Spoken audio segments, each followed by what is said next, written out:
Hello friends, എല്ലാവർക്കും Shruthi's learning സ്ക്വയറിലേക്ക് സ്വാഗതം. ഇന്ന് നടന്നിട്ടുള്ള LGSന്റെ ഫേസ് 2ന്റെ ക്വസ്റ്റ്യൻസ് നമുക്ക് നോക്കാം കേട്ടോ. ആദ്യത്തെ ചോദ്യം 2020 കേരള സാഹിത്യ അക്കാദമി അവാർഡിന് അർഹമായിട്ടുള്ള നോവൽ ഏതാണ്? ഏതാണ് ആൻസർ വരുന്നത്? ഓപ്ഷൻ ഡി ആണ്, അടിയാള പ്രേതമാണ് കേട്ടോ. അടുത്ത ചോദ്യം, കുടുംബശ്രീ ഉൽപ്പന്നമായിട്ടുള്ള അമൃതം ന്യൂട്രിമിക്സിന് 2022 ലഭിച്ചിട്ടുള്ള അവാർഡ് ഏതാണ്? ഓപ്ഷൻ ഡി ആണ്, ഗ്ലെൻമാർക്ക് ന്യൂട്രീഷൻ അവാർഡാണ് കേട്ടോ. Glenmark nutrition award. മൂന്നാമത്തെ ചോദ്യം, ശ്രീഹരിക്കോട്ടയിലെ സതീഷ് ധവാൻ ബഹിരാകാശ കേന്ദ്രത്തിൽ നിന്നും 2022 വിക്ഷേപിച്ചിട്ടുള്ള PSLV C-52 റോക്കറ്റ് ഭ്രമണപഥത്തിൽ എത്തിച്ചിട്ടുള്ള 3 ഉപഗ്രഹങ്ങളിലെ ഭൗമ നിരീക്ഷണ ഉപഗ്രഹം ഏതാണെന്ന് ചോദിക്കുകയാണെങ്കിൽ EOS-04 ആണ്. ഓക്കെ, ഓപ്ഷൻ സി ആണ്. നാലാമത്തെ ചോദ്യം, ഇന്ത്യയിൽ ആദ്യമായിട്ട് കൊച്ചി മുസിറസ് ബിനാലെ നടന്നിട്ടുള്ള വർഷം അത് 2012 കേട്ടോ. 2012. അഞ്ചാമത്തെ ചോദ്യം, രണ്ടാം പിണറായി വിജയൻ സർക്കാരിലെ സാംസ്കാരിക വകുപ്പ് മന്ത്രി. ആൻസർ ആരാണ്? ഓപ്ഷൻ ബി ആണ്, സജി ചെറിയാനാണ്. ഓക്കെ, അടുത്ത ചോദ്യം, കോവിഡ് കാലത്ത് സാങ്കേതിക സൗകര്യങ്ങൾ പ്രയോജനപ്പെടുത്തി വിക്ടേഴ്സ് ചാനൽ വഴിയും ഓൺലൈൻ മാധ്യമങ്ങൾ വഴിയും ക്ലാസുകൾ വീടുകളിൽ എത്തിച്ചിട്ടുള്ള പദ്ധതിയുടെ പേര് നിങ്ങൾക്ക് എല്ലാവർക്കും അറിയായിരിക്കും. ഫസ്റ്റ് ബെൽ ആണ് അല്ലെ? ഫസ്റ്റ് ബെല്ലാണ്. അടുത്ത ചോദ്യം നോക്കാം. 2021 മികച്ച സിനിമയ്ക്കുള്ള സംസ്ഥാന ചലച്ചിത്ര പുരസ്കാരത്തിന് അർഹമായിട്ടുള്ള സിനിമ ഏതാണ്? Great Indian kitchen. Option C ആണ്, ദ ഗ്രേറ്റ് ഇന്ത്യൻ കിച്ചൺ. അടുത്ത ചോദ്യം, കേരളത്തിൽ ട്രാൻസ്ജെൻഡർ വ്യക്തികൾക്ക് തുടർ വിദ്യാഭ്യാസത്തിന് അവസരം ഒരുക്കുന്ന സംസ്ഥാന സർക്കാർ പദ്ധതിയുടെ പേര് സമന്വയ പദ്ധതി. ഏതാണ്? സമന്വയ പദ്ധതി. ഓപ്ഷൻ എ ആണ്. ഒമ്പതാമത്തെ ചോദ്യം, 2022 IPL മെഗാ താരലേലത്തിൽ മലയാളി താരം ബേസിൽ തമ്പിയെ സ്വന്തമാക്കിയിട്ടുള്ള ടീം ഏതാണ്? ആൻസർ മുംബൈ ഇന്ത്യൻസ് ആണ് കേട്ടോ. ഏതാണ്? മുംബൈ ഇന്ത്യൻസ് ആണ്. നെക്സ്റ്റ് വൺ, കൊച്ചി മംഗളൂരു പ്രകൃതിവാതക പൈപ്പ് ലൈൻ പദ്ധതി ഉദ്ഘാടനം ചെയ്തത് ആരാണ്? നമ്മുടെ പ്രധാനമന്ത്രി ആയിട്ടുള്ള നരേന്ദ്രമോദിയാണ് അല്ലെ? പ്രധാനമന്ത്രി നരേന്ദ്രമോദി. ഓപ്ഷൻ എ ആണ്. ഇന്ത്യയിൽ ആദ്യത്തെ കാർബൺ ന്യൂട്രൽ വില്ലേജ് സ്ഥിതി ചെയ്യുന്ന ജില്ല ചോദിക്കുകയാണെങ്കിൽ വയനാടാണ്, മീനങ്ങാടി. ഓപ്ഷൻ ഡി ആണ്. അടുത്ത ചോദ്യം, ദേശീയ ജലപാത 2 NW2 സംബന്ധിച്ച് ശരിയായിട്ടുള്ള പ്രസ്താവനകൾ ഏതെന്നാണ് ചോദിച്ചിട്ടുള്ളത്. ഏതൊക്കെയാണ് ശരിയായിട്ടുള്ള വരണേ? ഞാൻ കറക്റ്റ് ആൻസർ മാത്രമേ വായിക്കുന്നുള്ളൂ. സെക്കൻഡ് വൺ ശരിയാണ്, സാദിയ മുതൽ ദുബ്രി വരെ സ്ഥിതി ചെയ്യുന്നു. അതേപോലെ തന്നെ ഓപ്ഷൻ 4 ശരിയാണ് അല്ലെ? ഇന്ത്യയും ബംഗ്ലാദേശും തമ്മിൽ പങ്കിടുന്നു. ഇപ്പൊ ഇവിടുത്തെ ആൻസർ വരുന്നത് ആൻസർ 2 and 4 ആണ് കേട്ടോ. ഓപ്ഷൻ സി ആണ്, 2 and 4 ആണ് ആൻസർ ആയിട്ട് വരുന്നത്. അടുത്ത ചോദ്യം, 13ാമത്തെ ചോദ്യം, ഫുഡ് ലൂസ് വ്യവസായങ്ങളെ സംബന്ധിക്കുന്ന ശരിയായിട്ടുള്ള പ്രസ്താവനകൾ ഏതാണ്? ഓക്കെ, 13th വൺ ആണ്.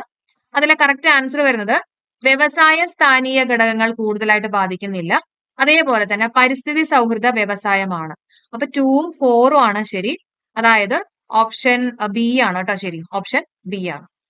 അടുത്ത ചോദ്യം, ഇന്ത്യ വിക്ഷേപിച്ചിട്ടുള്ള EOS-04 എന്ന ഉപഗ്രഹത്തെ സംബന്ധിച്ച് തെറ്റായിട്ടുള്ള പ്രസ്താവന എന്നാണ് ചോദിച്ചിട്ടുള്ളത്. തെറ്റായിട്ടുള്ള പ്രസ്താവനയാണ് ചോദിച്ചിട്ടുള്ളത്. അപ്പൊ ഇതിൽ തെറ്റെന്ന് പറയുന്ന ഓപ്ഷൻ എ ആണ്. 2021 ഫെബ്രുവരി 14 വിക്ഷേപിച്ചോ? തെറ്റാണ് കേട്ടോ. എന്നായിരുന്നു? 2022 വിക്ഷേപിച്ചിട്ടുണ്ടായിരുന്നത്. ഓക്കെ, ഇനി അടുത്ത ചോദ്യം, 15ാമത്തെ ചോദ്യം, ഇന്ത്യ ഉപഭൂഖണ്ഡത്തിൽ ഇന്ത്യയെ കൂടാതെ ഏതെല്ലാം രാജ്യങ്ങൾ ഉൾപ്പെടുന്നു? ആൻസർ വരുന്നത് ഓപ്ഷൻ സി ആണ്, ഭൂട്ടാൻ, നേപ്പാൾ, ബംഗ്ലാദേശ്, പാകിസ്ഥാൻ. അടുത്ത ചോദ്യം, ഊർജയാനം പദ്ധതിയുടെ ഭാഗമായി പ്രഖ്യാപിക്കപ്പെട്ട ഇന്ത്യയിലെ ആദ്യത്തെ ഫിലമെന്റ് ബൾബ് ഫ്രീ പഞ്ചായത്ത് ഏതാണ്? ആൻസർ പീലിക്കോട് ആണ് കേട്ടോ. പീലിക്കോട്. അടുത്ത ചോദ്യം, നാഗ്പൂർ പ്ലാൻ സംബന്ധിച്ച് ശരിയായിട്ടുള്ള പ്രസ്താവനകൾ ഏതെല്ലാം? ആൻസർ റോഡിന്റെ സാന്ദ്രത 16 km/100 സ്ക്വയർ കിലോമീറ്റർ എന്ന ലക്ഷ്യം കൈവരിക്കാൻ, അതേപോലെ തന്നെ ആദ്യത്തെ 20 വർഷ വികസന പദ്ധതിയാണ് കേട്ടോ. അപ്പൊ 1ഉം 2ഉം ആണ് ശരി. ആൻസർ ഓപ്ഷൻ എ ആണ്. അടുത്ത ചോദ്യം, ഇന്ത്യയിലെ പ്രധാന വ്യവസായ മേഖലകളിൽ ഉൾപ്പെടാത്ത പ്രദേശമാണ് ചോദിച്ചത്. 18ാമത്തെ ചോദ്യമാണ്. ആൻസർ വരുന്നത് അംബാല, അമൃത്സർ ആണ് കേട്ടോ. ഇന്ത്യയിലെ പ്രധാന വ്യവസായ മേഖലകളിൽ ഉൾപ്പെടാത്ത പ്രദേശമാണ് ചോദിച്ചിട്ടുള്ളത്. 19ാമത്തെ ചോദ്യം, ഇന്ത്യയിലെ ഏറ്റവും വേഗതയിൽ ഒഴുകുന്ന നദിയായിട്ടുള്ള ടീസ്റ്റ ഏതെല്ലാം സംസ്ഥാനങ്ങളിലൂടെയാണ് ഒഴുകുന്നത്? ആൻസർ വരുന്നത് സിക്കിം, പശ്ചിമ ബംഗാൾ. ഓപ്ഷൻ ഡി ആണ്. 20ാമത്തെ ചോദ്യം, ഉത്തരായന രേഖ കടന്നു പോകാത്ത സംസ്ഥാനം ഏതെന്നാണ് ചോദിച്ചിട്ടുള്ളത്? ആൻസർ മണിപ്പൂരാണ് കേട്ടോ. ഓപ്ഷൻ സി മണിപ്പൂരാണ്. അടുത്ത ചോദ്യം നോക്കാം. താഴെ കൊടുത്തിട്ടുള്ളവയിൽ മൗലികാവകാശങ്ങളുമായിട്ട് ബന്ധമില്ലാത്തത് ഏതെല്ലാം എന്നാണ് ചോദിച്ചിട്ടുള്ളത്? ആൻസർ വരുന്നത് ഓപ്ഷൻ ബി ആണ്. അതായത് 2ഉം 3ഉം ആണ് ബന്ധമില്ലാത്തത് കേട്ടോ. അതായത് ഐറിഷ് ഭരണഘടനയോട് കടപ്പെട്ടിരിക്കുന്നു. ഇന്ത്യൻ ഭരണഘടനയിൽ 5 വിധത്തിലുള്ള മൗലികാവകാശങ്ങളുണ്ട്. ഓക്കെ, ഇനി അടുത്ത ചോദ്യം, 22ാമത്തെ ചോദ്യം നോക്കാം. കേരളത്തിൽ ഇപ്പോഴത്തെ മനുഷ്യാവകാശ കമ്മീഷൻ ചെയർമാൻ ആരാണ്? ആരാണ്? ആൻസർ വരുന്നത് ഓപ്ഷൻ എ ആണ്, ജസ്റ്റിസ് ആന്റണി ഡൊമിനിക് ആണ്. അടുത്ത ചോദ്യം, ഇന്ത്യൻ ഭരണഘടനാ നിർമ്മാണ സഭയുടെ താൽക്കാലിക അധ്യക്ഷൻ ആരായിരുന്നു? ആൻസർ ആൻസർ ഓപ്ഷൻ സി ആണ്, ഡോക്ടർ സച്ചിദാനന്ദ സിൻഹയാണ് കേട്ടോ, ഡോക്ടർ സച്ചിദാനന്ദ സിൻഹ. ഇന്ത്യയിൽ സുപ്രീം കോടതിയുടെ ആസ്ഥാനം എവിടെയാ? ന്യൂഡൽഹിയിലാണ് അല്ലെ, ഓപ്ഷൻ ബി ആണ് ന്യൂഡൽഹി. ദേശീയ പതാകയുമായിട്ട് ബന്ധമില്ലാത്തത് ഏതെന്നാണ് ചോദിച്ചിട്ടുള്ളത്, 25ാമത്തെ ചോദ്യമാണ്. ആൻസർ വരുന്നത് ഓപ്ഷൻ സി ആണ്, 1947 ഓഗസ്റ്റ് 1 ഇന്ത്യൻ ഭരണഘടന അംഗീകരിച്ചു.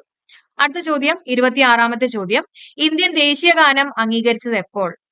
ആൻസർ 1950 ജാനുവരി 24 കേട്ടോ. 27ാമത്തെ ചോദ്യം, ഇന്ത്യയിൽ വിവരാവകാശ നിയമം പ്രാബല്യത്തിൽ വന്നത് എപ്പോഴാണ്? ആൻസർ 2005 കേട്ടോ, 2005. അടുത്ത ക്വസ്റ്റ്യൻ, മൗലിക കർത്തവ്യങ്ങൾ ഇന്ത്യൻ ഭരണഘടനയിൽ ഉൾക്കൊള്ളിച്ചിട്ടുള്ളത് ഏത് ഭേദഗതി അനുസരിച്ചിട്ടാണ്? ആൻസർ 42ാം ഭേദഗതി, ഓപ്ഷൻ ഡി ആണ് 42ാം ഭേദഗതി. ഇന്ത്യൻ ദേശീയ ഗീതത്തിന്റെ രചയിതാവ് ആരാണ്? ആൻസർ ബങ്കിം ചന്ദ്ര ചാറ്റർജി ആണ് കേട്ടോ, ഓപ്ഷൻ സി ആണ് ബങ്കിം ചന്ദ്ര ചാറ്റർജി. ഇന്ത്യയുടെ ദേശീയ പൈതൃക മൃഗം ഏതാണ്? ആനയാണ് അല്ലെ, ഓപ്ഷൻ ഡി ആണ്. കേരളത്തിലെ ഏറ്റവും വലിയ ഭൂഗർഭ ജലവൈദ്യുത നിലയം ഏതാണെന്ന് ചോദിക്കുകയാണെങ്കിൽ ആൻസർ മൂലമറ്റമാണ് കേട്ടോ, മൂലമറ്റം. ഇനി ഇന്ത്യയിൽ ഏറ്റവും കൂടുതൽ റബ്ബർ ഉൽപ്പാദിപ്പിക്കുന്ന സംസ്ഥാനം ചോദിക്കുകയാണെങ്കിൽ ആൻസർ നമ്മുടെ കേരളമാണ്. പശ്ചിമഘട്ടത്തിലെ ഏറ്റവും വലിയ ചുരം ചോദിക്കുകയാണെങ്കിൽ പാലക്കാട് ചുരമാണ് അല്ലെ. കേരളത്തിലെ വ്യവസായിക തലസ്ഥാനം ഏതാണ്? എറണാകുളം ആണ്. കേരളത്തിന്റെ വ്യവസായിക തലസ്ഥാനം എറണാകുളം. കേരളത്തിലെ ശുദ്ധജല തടാകം ഏതാണെന്ന് ചോദിക്കുകയാണെങ്കിൽ ശാസ്താംകോട്ട തടാകമാണ് അല്ലെ, ശാസ്താംകോട്ട തടാകം. കേരളത്തിലെ കിഴക്കോട്ട് ഒഴുകുന്ന നദിയായിട്ടുള്ള ഭവാനി ഏത് നദിയുടെ പോഷക നദിയാണ്? ആൻസർ കാവേരിയുടെ ആണ് കേട്ടോ, ഓപ്ഷൻ എ ആണ് കാവേരി. സൈലന്റ് വാലി ദേശീയോദ്യാനം സ്ഥിതി ചെയ്യുന്ന ജില്ല ഏതാണ്? ഏത് ജില്ലയാണ്? പാലക്കാട് ജില്ലയാണ് അല്ലെ. സൈലന്റ് വാലി ദേശീയോദ്യാനം സ്ഥിതി ചെയ്യുന്ന ജില്ല പാലക്കാട്. 38ാമത്തെ ചോദ്യം, കേരളത്തിൽ കായിക ദിനമായിട്ട് ആചരിക്കുന്നത് ഒക്ടോബർ 13 ഓപ്ഷൻ എ ആണ് ഒക്ടോബർ 13. കേരളത്തിലെ ഇപ്പോഴത്തെ മത്സ്യബന്ധന വകുപ്പ് മന്ത്രി ആരാണ്? ഓപ്ഷൻ ഡി സജി ചെറിയാൻ അല്ലെ. അടുത്ത് നോക്കാം, താഴെ പറയുന്ന ഏത് ജില്ലയിലാണ് വേമ്പനാട്ട് കായൽ വ്യാപിച്ച് കിടക്കാത്തതെന്നാണ് ചോദിച്ചിട്ടുള്ളത് കേട്ടോ. ആൻസർ ഓപ്ഷൻ ബി ആണ് കൊല്ലമാണ്. ഗാന്ധിജി ആദ്യമായിട്ട് ഇന്ത്യയിൽ നടത്തിയിട്ടുള്ള നിരാഹാര സമരം? ആൻസർ അഹമ്മദാബാദ് മിൽ സമരമാണ് കേട്ടോ, അഹമ്മദാബാദ് മിൽ സമരം. അടുത്ത ചോദ്യം, എനിക്ക് രക്തം തരൂ ഞാൻ നിങ്ങൾക്ക് സ്വാതന്ത്ര്യം തരാം എന്ന് പറഞ്ഞത് സുഭാഷ് ചന്ദ്രബോസ് ആണ് അല്ലെ, option D Subhash Chandrabose. Indian നാട്ടുരാജ്യങ്ങളെ ഇന്ത്യൻ യൂണിയനിൽ ലയിക്കുവാൻ സർദാർ വല്ലഭായ് പട്ടേലിനെ സഹായിച്ചിട്ടുള്ള മലയാളി VP മേനോൻ ആണ്, ഓപ്ഷൻ ഡി. 1946 നാവിക കലാപം ആരംഭിച്ചിട്ടുള്ള സ്ഥലം ഏതാണ്? ആൻസർ ബോംബെ ആണ്. ഭഗത് സിംഗിന് തൂക്കിലേറ്റിയിട്ടുള്ള വർഷം? 45ാമത്തെ ചോദ്യമാണ്. ആൻസർ 1931 ആണ്, ഓപ്ഷൻ ഡി. 1857 വിപ്ലവം കാൺപൂരിൽ നയിച്ചത് ആരാണ്? ആൻസർ നാനാ സാഹിബ് ആണ് അല്ലെ. ഇനി 47ാമത്തെ ചോദ്യം, ജാലിയൻ വാലാബാഗ് കൂട്ടക്കൊലയെ കുറിച്ച് അന്വേഷിക്കാൻ നിയമിച്ചിട്ടുള്ള കമ്മീഷൻ ഏത് കമ്മീഷനാണ്? ഹണ്ടർ കമ്മിറ്റിയാണ് അല്ലെ. അടുത്ത ചോദ്യം, കോൺഗ്രസിന്റെ ലക്ഷ്യം പൂർണ്ണ സ്വരാജ് ആണെന്ന് പ്രഖ്യാപിച്ചിട്ടുള്ള സമ്മേളനം? ആൻസർ ലാഹോർ സമ്മേളനം. വ്യക്തി സ്വാതന്ത്ര്യത്തിനായിട്ട് ആദ്യം തിരഞ്ഞെടുത്തത് ഏത് വ്യക്തിയാണ്? ആൻസർ ഓപ്ഷൻ ബി ആണ് വിനോബ ഭാവെയാണ് കേട്ടോ. 50ാമത്തെ ചോദ്യം, ഭാഷാടിസ്ഥാനത്തിൽ സംസ്ഥാനങ്ങൾ രൂപീകരിക്കുന്നത് ശുപാർശ ചെയ്തിട്ടുള്ള കമ്മീഷൻ ചോദിക്കുകയാണെങ്കിൽ ഫസൽ അലി കമ്മീഷൻ ആണ്. ആൻസർ ഓപ്ഷൻ ബി ആണ് ഫസൽ അലി കമ്മീഷൻ. അടുത്ത ചോദ്യം നോക്കാം, കുണ്ടറ വിളംബരം നടത്തിയിട്ടുള്ള വർഷം ഏതാണ്? 1809 ആണ് അല്ലെ, ഓപ്ഷൻ ബി ആണ്. കല്ലുമാല സമരം നയിച്ചത് ആരാ? ആൻസർ അയ്യങ്കാളിയാണ്, ഓപ്ഷൻ സി ആണ്. മലബാർ പ്രദേശം ബ്രിട്ടീഷുകാർക്ക് ലഭിച്ചത് ഏത് ഉടമ്പടി പ്രകാരമായിരുന്നു? ഏതാണ്? ആൻസർ വരുന്നത് ശ്രീരംഗപട്ടണം ഉടമ്പടിയാണ് കേട്ടോ, ഓപ്ഷൻ ഡി ആണ് ശ്രീരംഗപട്ടണം ഉടമ്പടി. അടുത്ത ചോദ്യം നോക്കാം, വൈക്കം സത്യാഗ്രഹത്തെ പിന്തുണച്ചുകൊണ്ട് സവർണ ജാഥയ്ക്ക് നേതൃത്വം നൽകിയിട്ടുള്ളത്? ആൻസർ മന്നത്ത് പത്മനാഭനാണ് അല്ലെ. അടുത്ത ചോദ്യം നോക്കാം, ശ്രീനാരായണ ഗുരുവിന്റെ നേതൃത്വത്തിൽ സർവമത സമ്മേളനം നടന്നിട്ടുള്ള സ്ഥലം ആലുവയാണ്, ഓപ്ഷൻ ഡി ആണ്. അരയ സമാജത്തിന്റെ സ്ഥാപകൻ ആരാന്ന് ചോദിക്കുകയാണെങ്കിൽ ആരാണ്? പണ്ഡിറ്റ് കറുപ്പനാണ്. കുറിച്യ കലാപത്തിന്റെ നേതാവ് ചോദിക്കുകയാണെങ്കിൽ രാമൻ അമ്പിയാണ് കേട്ടോ, രാമൻ അമ്പിയാണ്. കുമാരഗുരുദേവൻ ആരംഭിച്ചിട്ടുള്ള പ്രസ്ഥാനം ഏതാണ്? പ്രത്യക്ഷ രക്ഷാ ദേവസഭയാണ്, ഓപ്ഷൻ ഡി ആണ് പ്രത്യക്ഷ രക്ഷാ ദേവസഭ. അടുത്ത ചോദ്യം 59ാമത്തെ ചോദ്യം, കിഴരിയൂർ ബോംബ് കേസുമായിട്ട് ബന്ധപ്പെട്ട നേതാവ് ആരാണ്? ആൻസർ KB മേനോൻ ആണ്, ഓപ്ഷൻ എ ആണ് KB മേനോൻ ആണ്. ചട്ടമ്പി സ്വാമിയുടെ പ്രധാന കൃതി? പ്രാചീന മലയാളം അല്ലെ, പ്രാചീന മലയാളം. അടുത്ത ചോദ്യം, വേട്ടക്കാരൻ എന്നറിയപ്പെടുന്ന നക്ഷത്ര ഗണം ഏതാണ്? ആൻസർ ഓപ്ഷൻ എ ആണ് ഒറിയോൺ ആണ്. കരക്കാറ്റിനും കടൽക്കാറ്റിനും കാരണമായിട്ടുള്ള താപ സംപ്രേഷണം ഏതാണ്? ആൻസർ സംവഹനമാണ്, കൺവെക്ഷൻ കറന്റ്സ് ആണ് അല്ലെ. 1ാം വർഗ ഉത്തോലകത്തിന് ഉദാഹരണമായിട്ടുള്ളത്? ആൻസർ കത്രികയാണ്.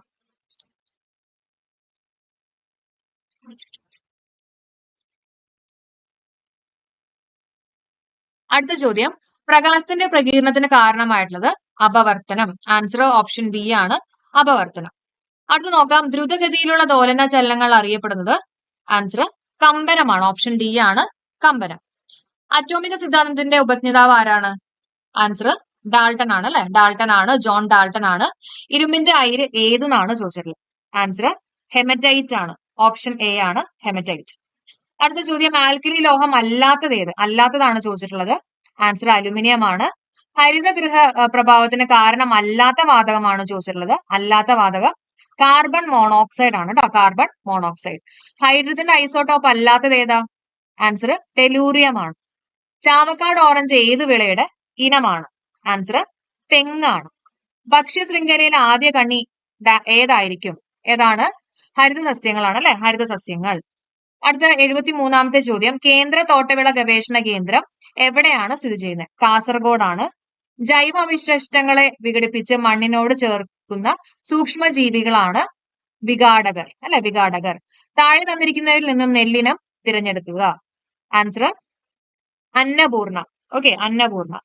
ശരീര നിർമ്മിതിക്കും വളർച്ചയ്ക്കും സഹായകമായിട്ടുള്ള പ്രധാന പോഷക ഘടകം ഏതാണെന്ന് ചോദിക്കുകയാണെങ്കിൽ പ്രോട്ടീൻ ആണ്, അല്ലെ? മാംസ്യമാണ്. അടുത്ത, മനുഷ്യ ശരീരത്തിലെ ഏറ്റവും വലിയ ഗ്രന്ഥി ഏതാണ്? ഏതാണ് ഏറ്റവും വലിയ ഗ്രന്ഥി? കരളാണ്. വൈറ്റമിൻ ഡിയുടെ അഭാവം മൂലം ഉണ്ടാകുന്ന രോഗമാണ് കണ, റിക്കറ്റ്സ്, അല്ലെ? മലമ്പനിക്ക് കാരണമാകുന്ന രോഗമാണ് ചോദിക്കുകയാണെങ്കിൽ പ്രോട്ടോസോവയാണ്. മാരകമായിട്ടുള്ള അസുഖങ്ങൾ കാരണം ദുരിതം അനുഭവിക്കുന്ന 18-ൽ താഴെ പ്രായമുള്ള കുട്ടികൾക്ക് ചികിത്സയ്ക്കുള്ള ധനസഹായം നൽകുന്ന കേരളത്തിലെ പദ്ധതിയാണ് താലോലം. അടുത്ത നമ്മൾ മാത്സ് ആണ് നോക്കുന്നത് കേട്ടോ. മാത്സിന് നമുക്ക് ഡീറ്റെയിൽഡ് ആയിട്ടുള്ള ഒരു വീഡിയോ ചെയ്യാം. ഇപ്പൊ ജസ്റ്റ് ഞാൻ ആൻസേഴ്സ് ഒന്ന് പറഞ്ഞു പോവാം കേട്ടോ. 81ന്റെ ആൻസർ, ഒരു ക്ലാസ്സിലെ 42 കുട്ടികളുടെ ശരാശരി വയസ്സ് 11, ടീച്ചറെയും കൂടി ഉൾപ്പെടുത്തിയപ്പോൾ ശരാശരി വയസ്സ് 12. ടീച്ചറുടെ വയസ്സ് എത്രയെന്നാണ് ചോദിച്ചിട്ടുള്ളത്. ആൻസർ വരുന്ന ഓപ്ഷൻ സി ആണ്, 54 ആണ് കേട്ടോ. അടുത്ത ചോദ്യം, 82ാമത്തെ ചോദ്യം, 4, 12, 20 എന്നീ സംഖ്യകളുടെ ലസാഗു ആണ് ചോദിച്ചിട്ടുള്ളത്. അതിന്റെ ആൻസർ വരുന്നത് ഓപ്ഷൻ എ 60 ആണ്. ഇനി 83ാമത്തെ ചോദ്യത്തിന്റെ ആൻസർ ആരോഹണ ക്രമത്തിൽ എഴുതുക. അതിന്റെ ആൻസർ വരുന്ന ഓപ്ഷൻ ഡി ആണ്, 2.7, 3.5, 4, 4.2 ആണ് കേട്ടോ. ഇനി 84ാമത്തെ ചോദ്യം, മീര ഒരു വരിയിൽ മുന്നിൽ നിന്നും 16ാമതും പിന്നിൽ നിന്ന് 10ാമതുമാണ് എങ്കിൽ വരിയിലെ ആകെ ആളുകളുടെ എണ്ണം എത്ര എന്നാണ് ചോദിച്ചിട്ടുള്ളത്. ആൻസർ വരുന്നത് 25 ആണ്, ഓപ്ഷൻ എ ആണ്. ഇനി 85ന്റെ ആൻസർ വരുന്നത് ഓപ്ഷൻ സി ആണ്, 8 ആണ് കേട്ടോ. നമുക്ക് ഡീറ്റെയിൽഡ് ആയിട്ട് നമുക്ക് മാത്സിന്റെ ക്ലാസ് പിന്നെ ചെയ്യാം. ഇപ്പൊ ജസ്റ്റ് ഒന്ന് കേട്ടു പോവാ. അടുത്തത് 27:3 ആണെങ്കിൽ 51:, എത്രയാണ് ആൻസർ വരുന്നത്? ആൻസർ 8 ആണ് കേട്ടോ. ഇനി 87ാമത്തെ ചോദ്യത്തിന്റെ ആൻസർ വരുന്നത് 12,220 ആണ്. 12,220 ആണ്, ഓപ്ഷൻ എ ആണ്. 88ന്റെ ആൻസർ വരുന്നത് ഓപ്ഷൻ 88ന്റെ ആൻസർ വരുന്നത് ഓപ്ഷൻ സി ആണ്, 1400 മീറ്റർ ആണ് കേട്ടോ. 1400 മീറ്റർ ആണ്. അടുത്ത ചോദ്യം 89 ആണ്. 89ന്റെ റൂട്ട് ഓഫ് 1764 ആണ് ചോദിച്ചിട്ടുള്ളത്. ആൻസർ വരുന്നത് 42 ആണ്. ഇനി 90th ക്വസ്റ്റിന്റെ ആൻസർ വരുന്നത് ആൻസർ 1 ആണ് കേട്ടോ, ഓപ്ഷൻ ബി ആണ്. 91ന്റെ ആൻസർ വരുന്നത് 36 ആണ് കേട്ടോ. 92ന്റെ ആൻസർ വരുന്നത് 120 കിലോമീറ്റർ ആണ്. 93യുടെ ആൻസർ വരുന്നത് 11 ആണ്. 94ന്റെ ആൻസർ വരുന്നത് 1.35 കിലോഗ്രാം ആണ് കേട്ടോ. 95ന്റെ ആൻസർ വരുന്നത് 10 ആണ്. ആൻസർ ഓപ്ഷൻ സി ആണ്. 96ന്റെ ആൻസർ -12 ആണ്. 96 -12. 97ന്റെ ആൻസർ 4/9 ആണ്. ഒറ്റയാനെ കണ്ടെത്തുക 98 ആണ് കേട്ടോ. ആൻസർ വരുന്നത് ഓപ്ഷൻ ഡി ആണ്, 27. അടുത്ത പദം ഏതെന്നാണ് ചോദിച്ചിട്ടുള്ളത്. 99ന്റെ ആൻസർ 8 ആണ്. ഫിബിനോസി സീരീസ് ആണ്. 5+3 8 വരും കേട്ടോ. 1 + 1 2 അങ്ങനെ വരും. ഇനി 100ാമത്തെ ചോദ്യത്തിന്റെ ആൻസർ വരുന്നത് ഓപ്ഷൻ ബി ആണ്, 11. ഓക്കെ, അപ്പൊ നമ്മൾ ഇന്ന് നടന്നിട്ടുള്ള എക്സാമിന്റെ 100 ക്വസ്റ്റ്യൻസ് നമ്മൾ ഡിസ്കസ് ചെയ്തു. അപ്പൊ എല്ലാവരും നല്ല രീതിയിൽ തന്നെ എക്സാം എഴുതിയെന്ന് പ്രതീക്ഷിക്കണം കേട്ടോ. അപ്പൊ എക്സാം എങ്ങനെയുണ്ടായിരുന്നു എല്ലാവരും ഒന്ന് കമന്റ് ചെയ്യണേ. അതേപോലെ തന്നെ വീഡിയോ യൂസ്ഫുൾ ആയിട്ട് തോന്നിയിട്ടുണ്ടെങ്കിൽ തീർച്ചയായിട്ടും ലൈക്ക് ചെയ്യാനും സബ്സ്ക്രൈബ് ചെയ്യാനും നിങ്ങളുടെ ഫ്രണ്ട്സിനൊക്കെ മാക്സിമം ഷെയർ ചെയ്യാനും മറക്കണ്ട കേട്ടോ. അപ്പൊ എല്ലാവർക്കും bye. Thank you all for supporting.